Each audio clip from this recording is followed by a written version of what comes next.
Hello, everyone, and welcome to another episode of the Business Growth Show, where we talk about all components of business and how to utilize them for exponential growth. My name is Athin Cassiotis. I'm a serial entrepreneur, international speaker, results strategist, business coach, mentor, and consultant.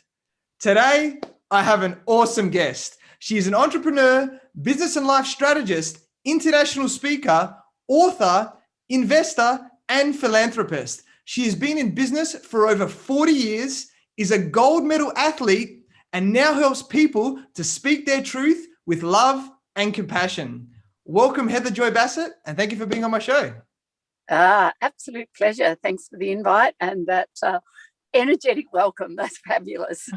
You're very welcome, Heather, and you're an amazing woman. And yeah, looking forward to doing the show today with you. I'm sure it's going to be amazing with all the value that we're going to be giving out to all the watchers and listeners. So you're a very successful entrepreneur. So for those people who don't know who you are, please introduce yourself by telling us about you and your journey.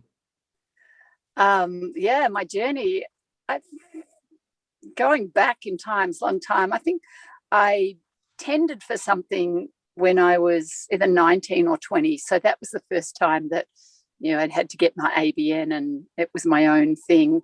And then I started up a couple of podiatry clinics, and that didn't really super work because too much that wasn't aligned. And then I got into a groove and I had one clinic for 35 years and 8 months that I sold 2 years ago. Now, back when I started, most people were just one-on-one. Not many people actually grew their clinic, had a team. And so I actually grew quite a lot. And I had a great business model. And I had some people backing me who wanted to take that and franchise it, because it was such a great model. And I had so much angst because it wasn't aligned with where I wanted to go. And so I didn't go down the franchise model. And then I mentored someone and sold it, which again, in Australia is a huge thing. Most people who become podiatrists, especially way back when I did, they were single operators. They stayed as single operators. They got a quality of life out of it, but they didn't have a business, wasn't leveraged. They couldn't go off and do things. And then I sold that 2 years ago. And then I was looking at, well, it's funny, until I came in the JT Foxx world, I'd never called myself an investor. And then I was like, I've been investing in property for 20 years. Oh, is that a thing? And then I've been very, very generous in helping people all my life. That's just who I am. And then I was like, oh, has that got a name as well? It was like Philanthropist. And then I have this incredible wealth of lived experience of what works and also what fails miserably, and really unpacking that, because even though I'd lived it, to unpack it, but to then to be able to share with someone else why something's not working, it was quite a journey. And pattern recognition for me is really, really easy. So, I can walk into a business and like, oh, wrong people, wrong place, wrong time, wrong reason, or right people, but then wrong role. And then know that, there's a lot of things being unspoken here. They're just not being spoken. And if they were spoken, life is very, very much different. So getting to the core of issues, again, the podiatrist, like, going deeper and deeper, like, here's the symptom. Well, that's got nothing to do with that's just the symptom. Actually diagnosing the problem is something that is pretty effortless for me. So then going, cool, there's a lot of people either who could be making money. JT Foxx and I have talked about, they're not earning what they're worth. And I don't know that I agree with what they're worth, but they're not earning. And then there's others who, like, they've got the money in the bank, but they're not happy. And they've got no money in the bank, but they are happy. But there's like, where is that middle ground of actually earning and having the successful business and the successful life?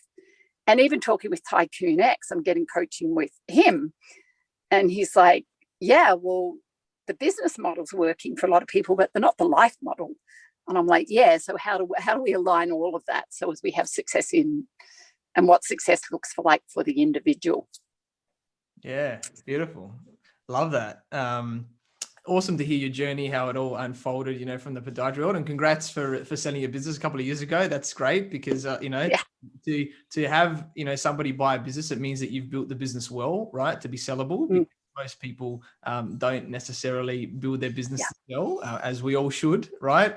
So that's a big congrats to you there. And yeah, amazing to hear the new journey of helping people in business and in life as well. I'd like to hear a little bit more about, you're a world champion in lacrosse and gold medal athlete. Like, that's amazing, right? Like, you don't meet many people that are, have a gold medal and stuff, right? So I guess there's a lot of time, right? So like that I'm sure dedicated. So how long have you dedicated yourself to the sport, and probably even more so, what have you have to sacrifice, to become the best in the world?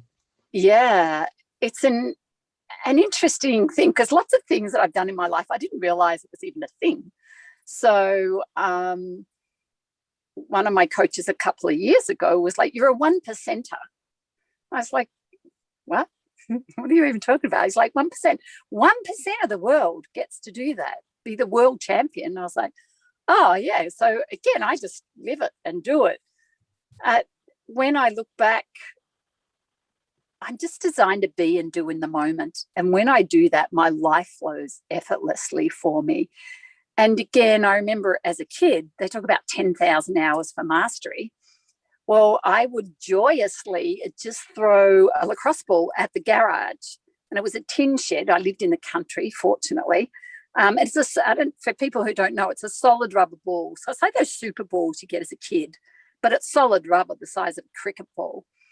And so if it hits you, it breaks your nose and splits your eye open and things like that. But I would literally spend hours just throwing this ball against the garage wall. Unfortunately, we had few neighbours, because looking back, I was just like, bang, bang, bang. I must have driven my mum nuts all day long. For hours, she would just listen to that. And then the concrete surface one was uneven, and it's a super ball. So you never knew where the ball was going to come from. So just continually just being in the moment of where's it going. And, I went through the cement sheeting at the top, and that wasn't good. So then I tried the tank stand out the back, because that was brick, but above the brick was the bathroom window. And I went through that once as well. So the cost is in huge things. But again, when we're out getting mastery of something, whether it's business, life, whether it's your sport, then that dedication takes you away from many other things. And I've studied the science of peak flow and peak performance. And again, if we are that dedicated to something, then a lot of other things just, fade out. So the world does become quite narrow in that. And so some relationships will suffer simply because there's not time. But also what it does when you have such a narrow focus, it really is looking at what's deeply important. But sometimes if we're in that narrow focus, then we don't have the external perspective. So again, having someone in the team, I see a lot of people in business, but especially those who have a vision and a mission. In the Flow Research Collective, everyone has an MTP. And I'm like, but if you're so focused in that and on your business, and you don't see someone who's getting that wider perspective, then people get burnt along the way. And sometimes it's yourself, and sometimes team and family and things like that. So yeah, sometimes the cost is quite high in that process as well. Yeah, beautiful. Love that. Hearing about countless hours of doing it, going through, and what I hear from the majority of people that get to that peak level is they started at a young age, right? And they did it for so long, like you said, to build up those hours. And it, as we're young, it's interesting because you got to keep yourself busy somehow, right? So maybe it's yourself with your drive, maybe your parents sort of introduced you to lacrosse, whatever it was, or for anybody, whatever sport, or it could even be martial arts, it could be something else. That really puts us in good stead to, perform at that peak, right? To see how far we can go in something. I think that's always a good way. And whether you just get to a decent professional level, whether you get all the way to the top like yourself, which is amazing, to the gold medal level, I think that breeds a lot of, great life skills and great mindset skills of, being able to persist and having the discipline as well, to do all of those things. And then, like you said, translate that into what we do later in life, with our business and like that, which is really cool. And I'm sure you've had a lot of challenges, right? A lot, through that and through your life. And I know you've had a bit of like ill health and some injuries, right? It doesn't always go, it's not always like you're always at the top, right? There's always troughs through it all. So do you want to maybe tell us a little bit about that and how you overcame them as well? Yeah. My life, I think, reads like, that most people have heard of the hero's journey. Some people who know the depth of my story, it's like, oh my God, you lived so many lifetimes in this one lifetime, maybe it's your last lifetime. I'm like, well, I don't know what you're talking about, but no, I'm not into that. But yeah, as a kid, I was an incredibly sick kid, and my family actually prayed I'd die. And I found that out at my 21st. My uncle came in and my grandma, and they just looked at each other and they were like, whoever thought? And I was like, oblivious. I was like, what? And they're like, yeah, we prayed you'd die. And I was like, wow, there you go then. Fortunately, whoever wasn't listening, because I'm here. And even my mum and dad, if you talk to them, they just look at each other with this, and they'll both tear up. It's like she's not only is she here, but she's done some amazing things. But I've also been on a really dark journey of depression, and I was suicidal a lot, and with that, really confused with what am I doing here. On paper, I'm really successful. I've got this fabulous business, I've got the kids, I've got the dog, I've got the white picket fence, I've got a partner, but I'm so lost and so depressed, and literally having suicidal thoughts just constantly. But I could observe them from the outside, and I'm like, but I don't want to be dead. I don't want to be dead. I don't want to be dead. I can't go on like this. And that's where speaking the truth came. There were so many things inside that were hurting, that were killing me. And the only time I'd speak them was when I got really drunk. And I'd say, I'm really unhappy. And everyone'd say, no, you're not. And I'm like, I am. And there was no validation. There was just like, you have to stop drinking. And I'm like, this is the only time I can speak my truth, is when I'm drunk. I'm really, really unhappy. And I got told by everyone, no, you're not. And I'd thought podiatry was my future forever. I used to say, look, I'm going to be 90 and they'll be nailing the lid on the box and I'll still be looking after my clients, because I have the gate of continuity in my design when we get to human design. So some of my clients I had for 35 years and 8 months. I literally went from 20 and they were 50 to 80 and 70 to 100. And my oldest client was 105 and my youngest 6 weeks. Well, we journeyed like 10 years and 20 and 30 years. And I had such, I don't even know what the word, but stress in my body and not understanding, because it's like, there was my future. That was my future. I was going to be doing that forever. And then there's this little voice comes in and goes, nah, it's not your future. I was like, what? My life is all mapped out here. It's not your future. And so I went on quite a journey. I was hospitalized. I went into hospital, into psych wards. I'd been in for 3.5 months at one stage, and I was really struggling. I was on every medication that was possible. I'd had ECT. I'd actually had my brain, I called it my brain fried. It felt like I was bullied into that. And it was just like, it's just not working. And one day I got a call and it's like the nurse came and said, oh, you need to go and meet the doctor. I had this sense of trepidation. I sort of went up there and I'm in this windowless room and the clock's ticking. It was like so loud, this tick, tick, tick. And the doctor walked in and said, oh, you're being discharged. We can't help you. And I literally thought, fuck. my life is over. I just wanted Mother Earth to swallow me up. I just thought, God, I'm not surviving in the outside world. And I've even failed hospital. It was just like, and then I just sort of stood there, and then it was like this energy just sort of roared up. And I didn't even believe in this stuff, but this energy just roared up through me, and I just stood taller and prouder and thought,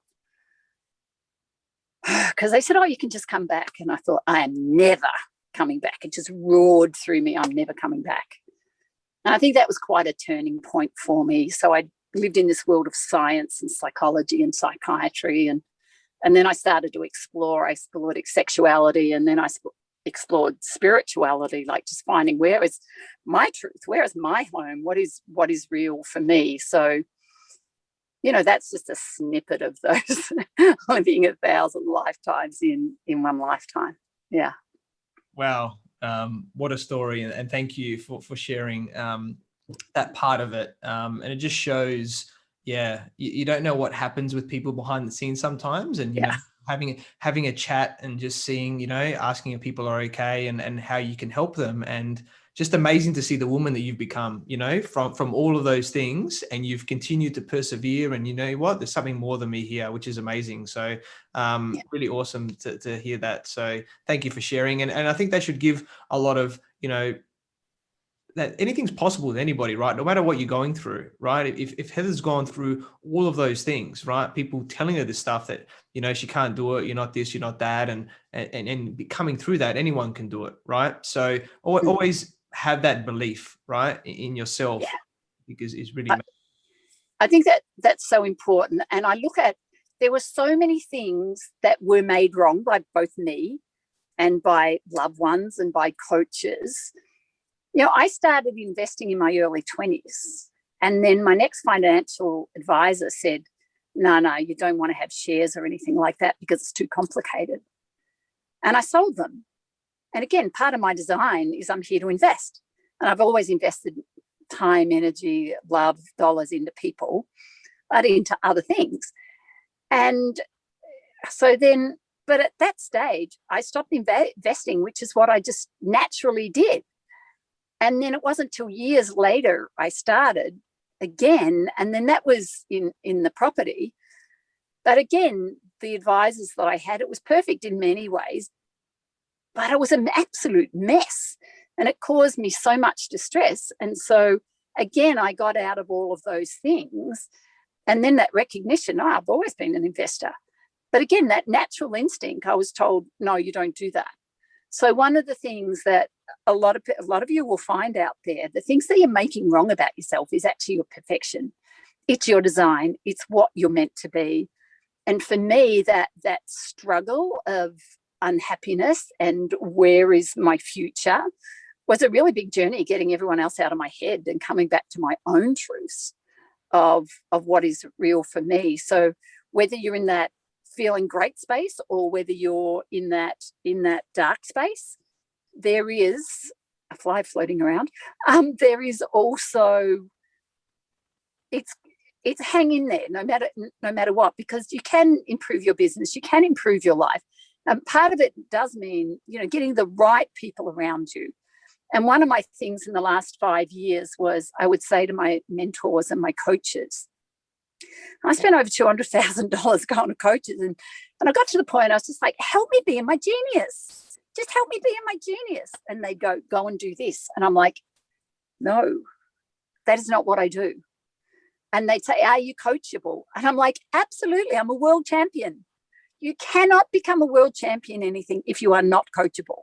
It's simply not possible. But the thing is, to be a world champion, they will champion you and they will coach you in your strengths. From there, you can stay in your own lane and then you can add to your strengths. But much of the coaching was taking me outside of my own lane. I wasn't even in my own lane. So when I was on the stage with JT Foxx and Moira Forbes on that panel, we were having this discussion, and JT was like, work on your strengths. And Moira Forbes was like, work on your weaknesses. And Moira Forbes was saying, no, stay in your strengths. That's why you have a team. And I'm like, if we do both, if we stay in our own lane, as Moira says, and from that lane add things, then that's a very different story. But when you step out into your weaknesses, which is where I was being coached, spending all my energy and it was sucking me dry, it's like, I'm not designed to do that. If you're not designed to do it, then seriously stop doing it. But if you're adding to your own lane, your own strengths, that's a very, very different thing. So part of what I do now is help people be in their genius. Not what works for me, not what works for you, but it literally is what works for you. I'm saying you as in the presenter. But it really is, if we take the time to look at the hyper individuality of each person and go, well, you know, what are you designed to do? What do you instinctually do, naturally do? And then expand on that, then your lane can become wider and narrower and wider and narrower.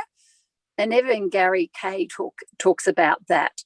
If we look at Tiger Woods, he was given a golf stick at 6 months. Whereas if you look at, who's the guy from Sweden? The tennis player? Tennis player that everyone likes. You're talking about Switzerland Federer? You're talking about? Federer. Yes. Yeah, so Federer, whereas Federer played multiple sports, didn't pick up tennis to 14. So there is the Tiger Woods start at six months old, and then there is the play a whole bunch of them until you find the one that you want to niche in. And again, that's part of the natural way that we do things. Either some people are like, boom, there it is, that's it. Whereas others, it's like, the wide field and then come in, and then the wide field and then come in. But again, that's what we do naturally and instinctively. So if we understand our design, then we can do that in business and life, and then stop trying to do something that it's like, it's like, you know, we live in Australia here, you know, I can't be a fir tree if I'm a eucalyptus, no matter how much I want to be a fir tree. It just can't be. You know, if I'm born a cat, I can't be a dog. I can mimic them all I like, but I just can't do that. So bringing people to their natural strengths, that's just joyous for me. I love that. Very powerful. And interesting on the distinctions. And I was on stage as well at Mega Success, not with Moira, but with a few of the others there with Stephen, Yes. Stephen and Graham, and a couple of gold medalists actually as well, like yourself. So, you know, that was an awesome experience. But yeah, I love the way that you frame that, is in like stay in your strength, stay in your lane, but then add to it with the weakness. Don't just focus on the weakness. That's really powerful there of that intention, like you said. So definitely pick up on that, everyone that's watching and listening right now, of that's how you focus on it. And you were talking a bit about the human design stuff, and that you sort of there, which is awesome. And I'd love to hear more about this. And like I'm sure you could go on for a little while. Unpack it a bit for us about what is human design, how can we use it, things like that.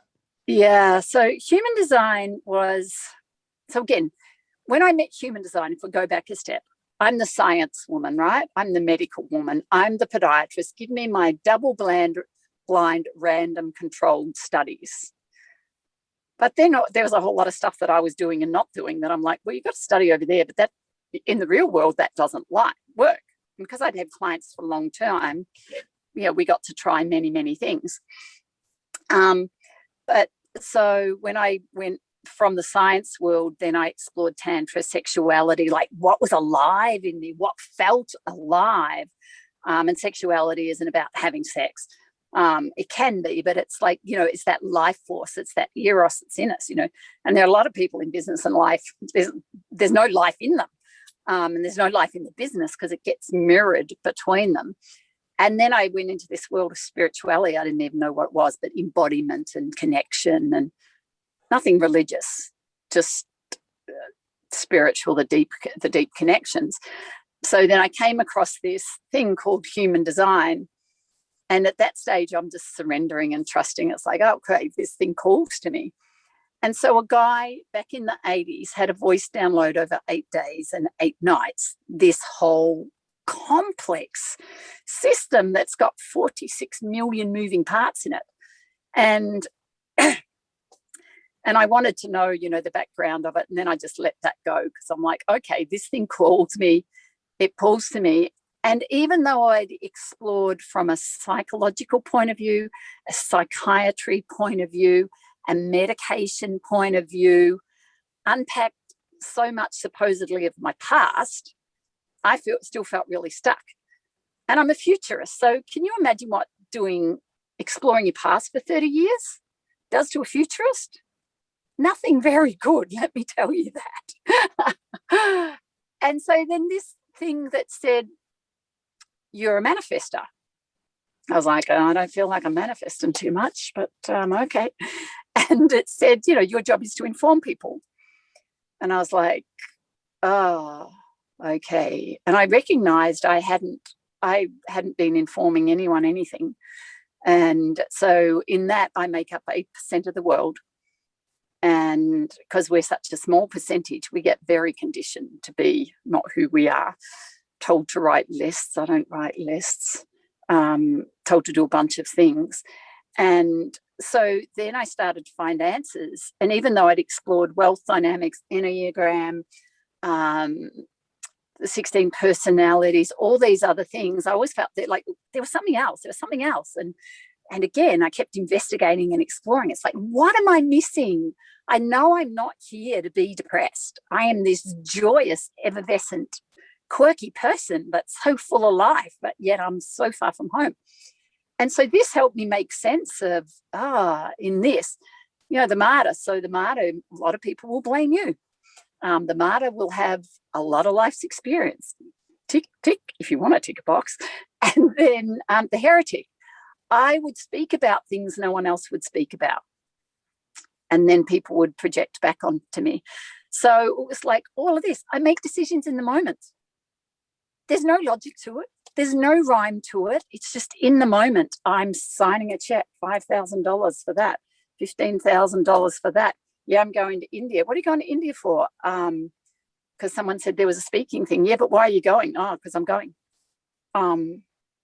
Yeah, but that makes no sense. Yeah, I know. And so all these things that I doubt about myself, here it was on black and white. From the day I was born, you were supposed to do this, you will do this, you will do this, you will do this. And I'm like, did you just write that? Have you read my whole life story and written that? But no, it's just there. And because for flow states, and I've had so many flow states in my life, then I was like, well, why don't I have them? Like, why am I in the struggle phase for so long? Because there's 4 phases to the flow phase, to flow. And then human design helped me unpack all of it. And it's just like all the answers were just sitting there, just waiting. And then, so to understand teams from a human design point of view is just next level phenomenal. To understand your audience, your team, my family, to understand my kids in their 20s and my grandkids, to understand how they make decisions, even though they don't want to know about it, to understand how they're designed to be the manifesting generator who has 1 million projects on, the other one who's more lineal, my grandson who was fatigued because of his design, that needs the space, that needs the invitation. It was just mind-boggling, blowing that this information is freely available and not being used. And it was just like, oh my God. So they say it's 7 years to decondition to really understand it. And often when we get a new thing, it's like, I've done it, I remember the power of now with Eckhart Tolle. I learned about that, and then I bought the book for everyone, and then I came across Stephen Covey and I bought the book for everyone, and then I got the next one, and here's my answer. But this one, I'm coming up to the 7 years, and with it, it's like it's gone from being a mental knowledge to actually really just stripping away everything that I am not and just owning the things that I am, that I'm designed to do, that give me energy, that give me life, that make me joyous. Doesn't mean I didn't cringe for 2 days doing my parents' nursing home paperwork over the last few days, because I love them. But it's changed everything in my life, and my ability to pattern recognition and to bring in even my sports stuff. Like I played on the defense. I shot some goals because I got frustrated with the forward line for not shooting them. But basically I was on the defense, which is always anticipating being in the moment.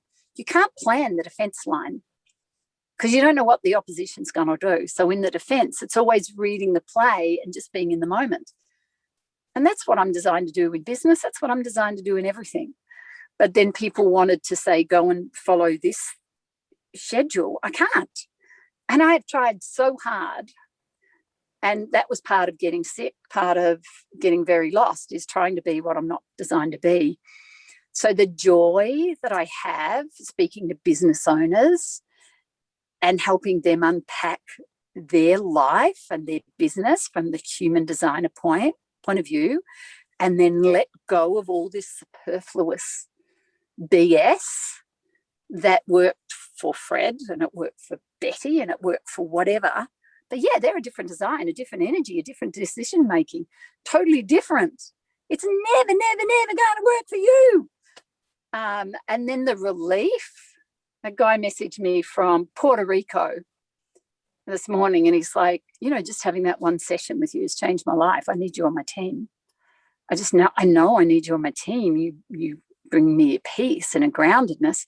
And again, here's the 21%. So there's 70% that have generator energy. So you guys are brilliant. He, she's, and theys are brilliant. You are what make the world go around. You are the lineal, the process, the builders, the alchemists. And then there's 30% of us we're not here to do that. We can't, no matter how much we try. So being able to understand the basics, but then go to the depth of, this is what you need to be doing to be healthy. This is what you need. This is your prosperity key. I've been told I'm way too generous often, and been told, I'm generous because of my ego. I'm generous because of this. And then I see in my human design, my key to prosperity is charity. Who knew? For me to be healthy, I need to be making an impact. When I get very unhealthy, I'm not informing anyone. I'm not impacting. My core genius is my voice frequency. So the things that are in there are so literal, but then the complexity and the depth of it just delights me. And there comes the skills challenge ratio, which creates flow states. So yeah, I love knowing people's designs, and often from how people language. If I spend enough time, because I'm doing most of the informing right now, but if I spend enough time, then I can get the gist of, this is a generator, this is a manifesting generator. Oh, it's a projector here, because their energy comes at you.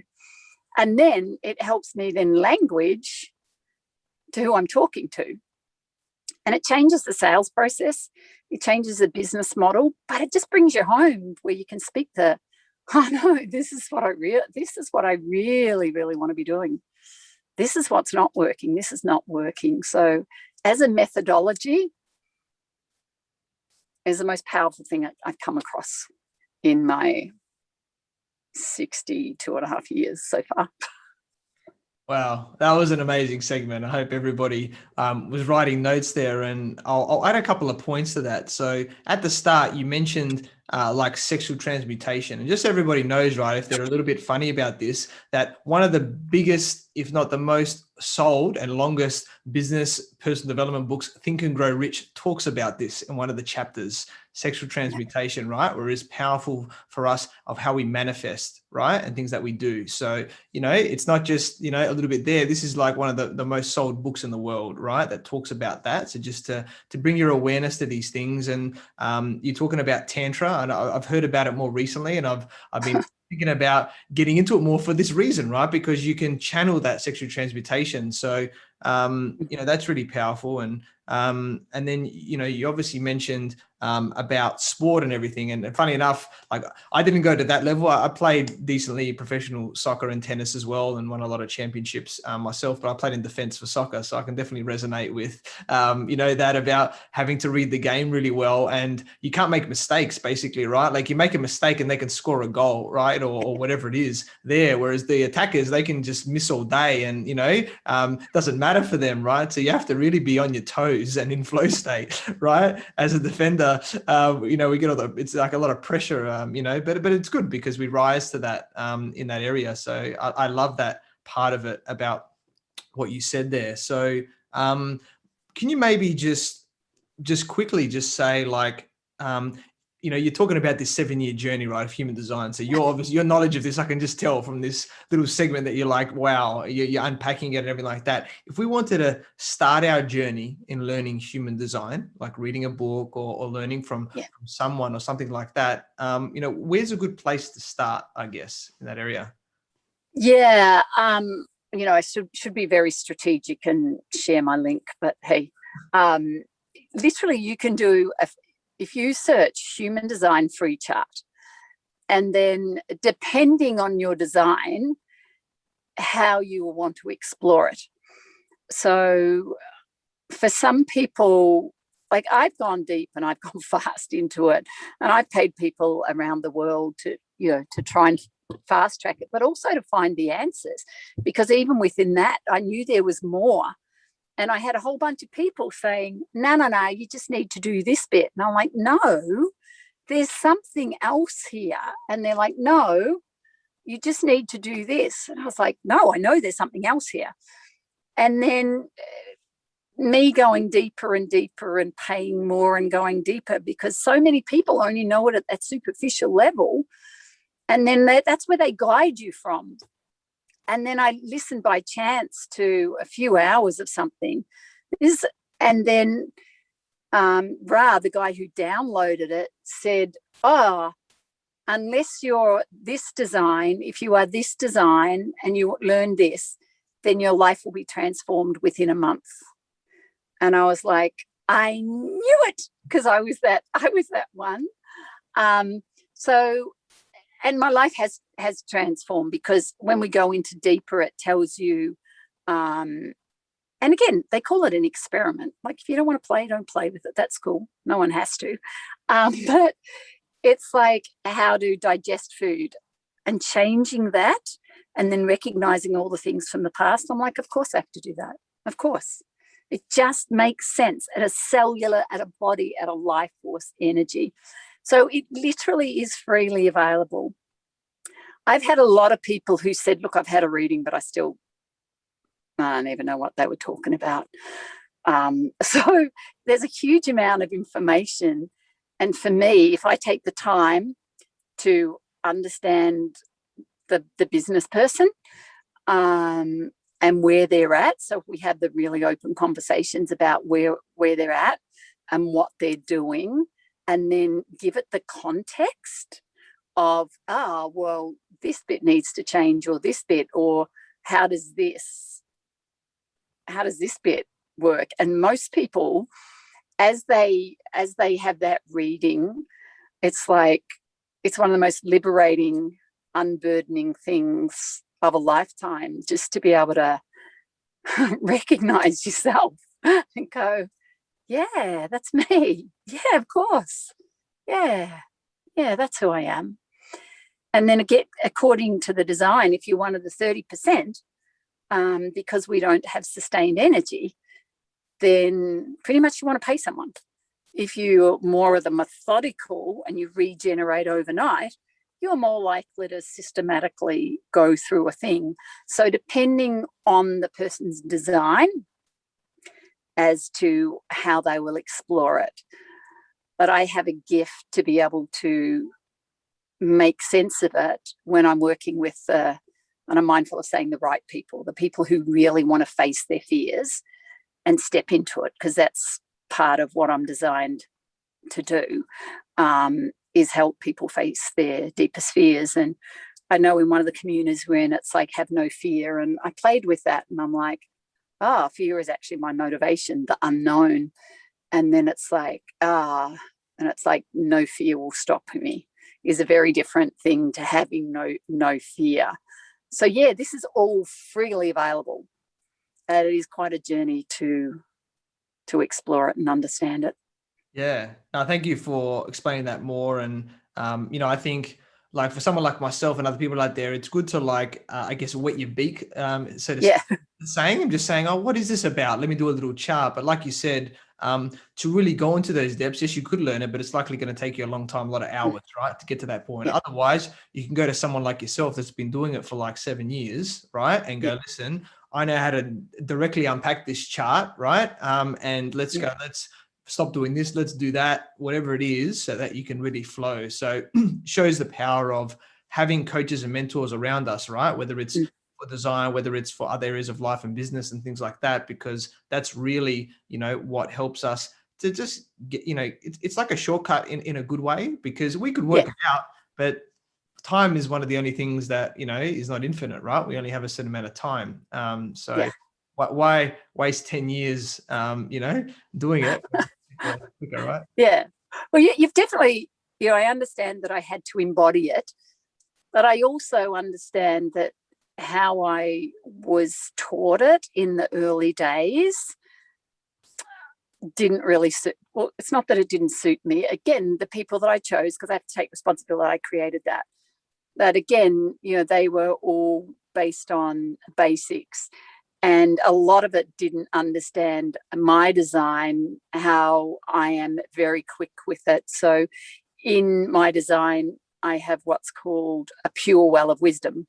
So when I speak, it comes from a space, not from the ego coming through my mind. And one of my mentors who's been doing it for 18 years, she's like, I don't know anyone who's grasped it like you can grasp it.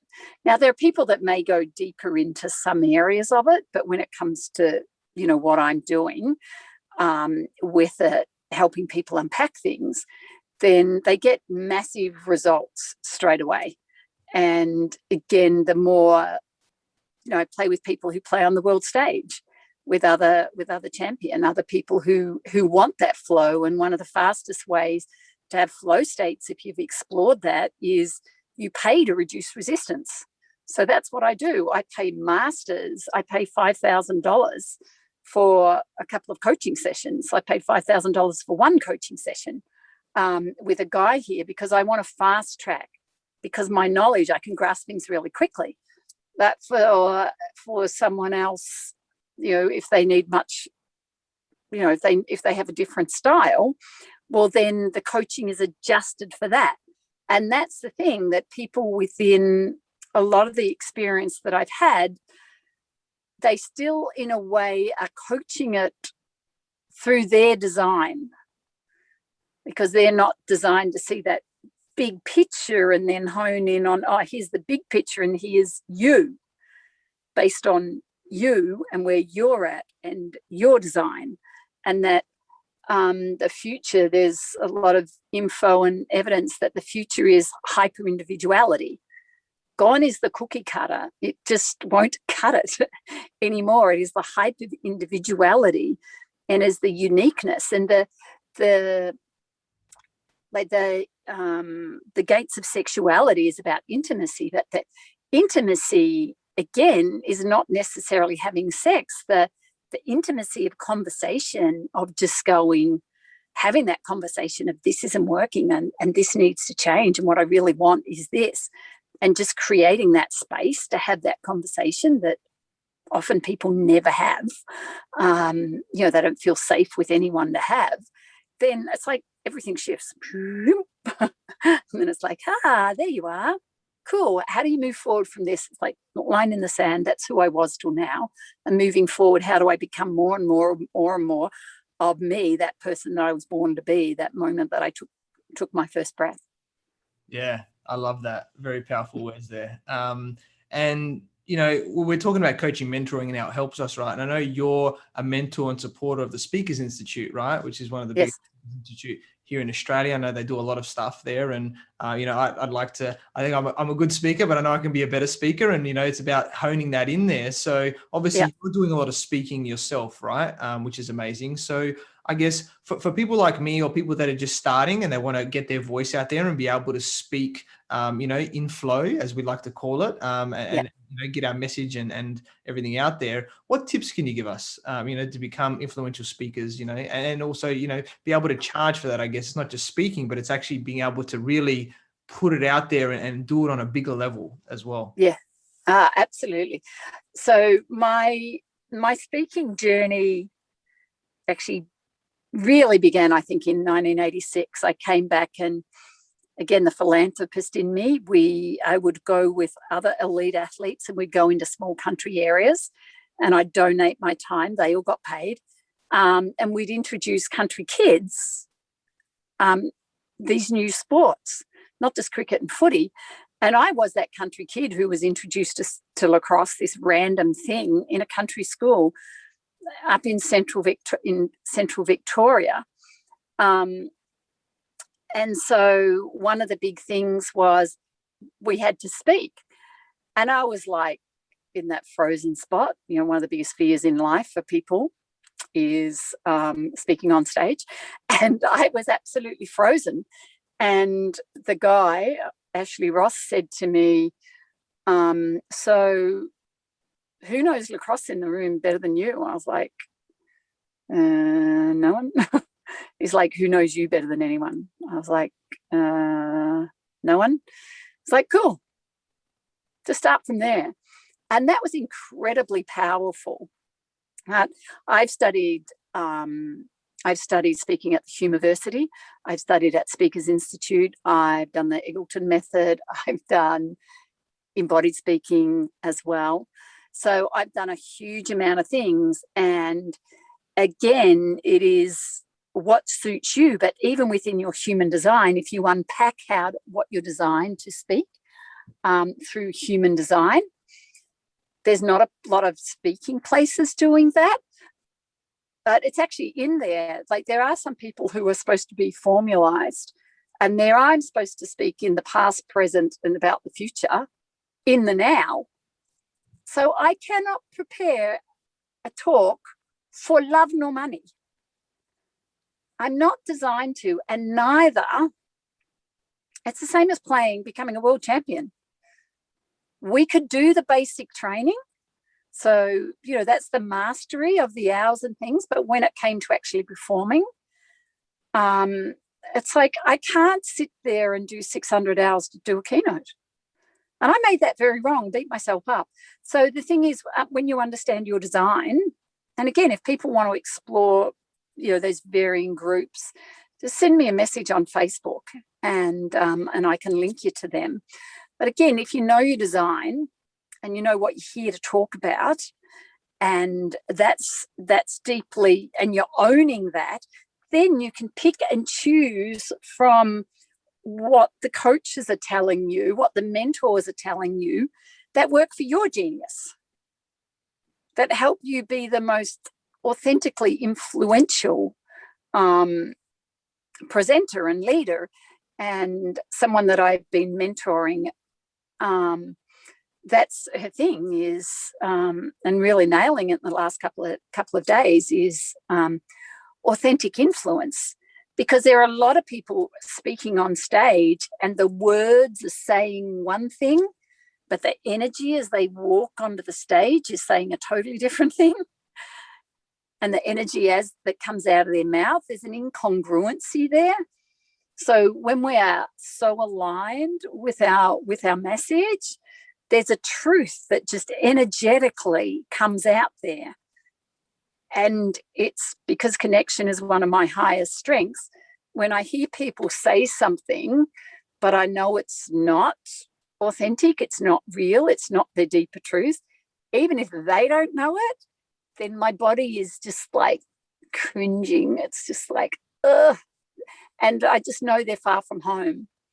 So yeah, it's a huge thing to be able to speak. And as I said, it's one of people's biggest fears.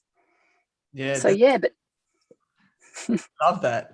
Thank you for sharing that. And yeah, it just shows you that you've delved into that. And I'm like that as well. Like what I always say to people is like, know what you want. Like, do you want to be a better speaker? What is it that you want to learn more, right? Is it about design, about yourself? Is it about certain business skills? And then once you have that, then you will attract people towards you, right? And then you can sort of use your intuition, your gut feeling, and say, okay, does it feel right for me to learn from this person or this organization? And do that, right?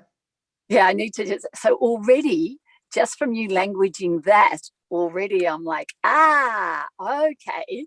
So already my pattern recognition of how you make decisions comes up, because again, just from the language. So that's the thing, because there's a whole lot of people who do feel into things. Like they take days. There are some people who take a month, but they take days to feel into it. There are others who will talk it out. And there are those who just trust their gut. Someone will say, oh, you're doing it. And they just go, huh? And so the varying different ways. And someone that I was mentoring, she told every client, go and feel into it. And I said, stop it. I said, that's how you make decisions. That's not necessarily how your clients do. So all those people who are about to hand you a check and not handing you a check because you're telling them to go away. So I'm like, that power, as you've just said, your understanding of, some people trust their gut, some people feel into it. And again, I can pattern recognition, your ability to grasp things, just because of how you can listen to them and then reflect them back in. And I'm like, oh, that's, again, that's a really cool genius that you have that other people don't have. So then, working with you, and again, that's part of your design. You can reflect it back. And I'm like, so from a human design point of view, it gives me clues, but it also helps me understand your genius and why you have so much success with your coaching and with your mentoring of your clients as well. So go you. Love it. Thank you, Heather. Always good to hear it back. I've been, you've been amazing as well today with everything you've done, but it's interesting to hear you unpack that, even if it's just a tad so far on me. But that's really awesome. And I guess finally, one thing I want to do is you founded a thing called the SPRUTH Movement, right? So yeah. I'd love to hear more about this, what you've done there. Okay. And I must admit, I need to update my website. So people know I can do strategy beautifully for other people, wide perspective to very narrow. Again, I'm designed to do that, be very strategic for others. For myself, not so. So, my website, I had a business for 35 years and 8 months without a website, without social media presence, back in the old day when you did things different, but still current, was 99% of our clients came from word of mouth. So I needed to throw that in. But what were you saying before that? SPRUTH Movement. So when I joined Speakers Institute, and I said, if you want to know more, just PM me. We had to come up with our disruptive idea, and I was like, frick. That was FRIK. Frick. I don't have one. And then I'm like, oh man, what's my disruptive idea? I need a disruptive idea. And then I was sitting on my bed and I literally went, help me out. And I just looked up to the sky, help me out. What's my disruptive idea? And I literally got a download. I don't even believe in this stuff, do I? SPRUTH, SPRUTH. And I went, great. I wasn't very gracious. I was like, what is it? And then I was suddenly back at my book launch and my first book, and I've co-authored some others since. And this guy was like, what's your book about? And I was like, oh, it's just my first 59 years. And he's like, yeah, but what's it about? And I'm like, no, it's just my first 59 years. I said, or maybe about hope. And he's like, yeah, but what's it about? What's the message? And I was like, oh, there isn't one. It's just my journey. And then he just kept hammering, that what. And then finally I said, permission to speak my truth. Because if we look at Hawkins' scale of map of consciousness, permission is a huge turning point where we start to get back into our power versus force. And he said, "Ugh, I have no problems speaking my truth. I do it all the time." And my body just cringed. And then out of my mouth came permission to speak my truth with love and compassion. And I was sitting on my bed. And when that hit, it was just like all these pattern recognitions of, when we speak from a place of love and compassion for ourselves, that's the hardest bit for some. And then for another, to have that feedback, to have those open conversations where the intention is just to come from love and compassion, not to cut anyone out, not to cut anyone down, not to belittle anyone, not to undermine, simply to how do we be of service? How do we help each other? And it was like, that was a huge part of me starting to turn my life around. And then learning about human design on top of that, then I used to be, it's funny, it's not really, it was really sad. I would literally stand before people, and even when I started my speaker's journey, and it was like I had a vice around my throat. And the pain and the ball of the words that I couldn't,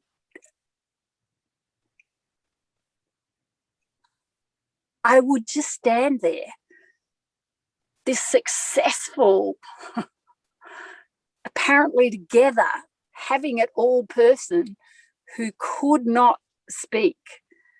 And the pain, it literally felt like there was an iron clasp around my neck, and then there was a ball of solid rubble just stuck in there.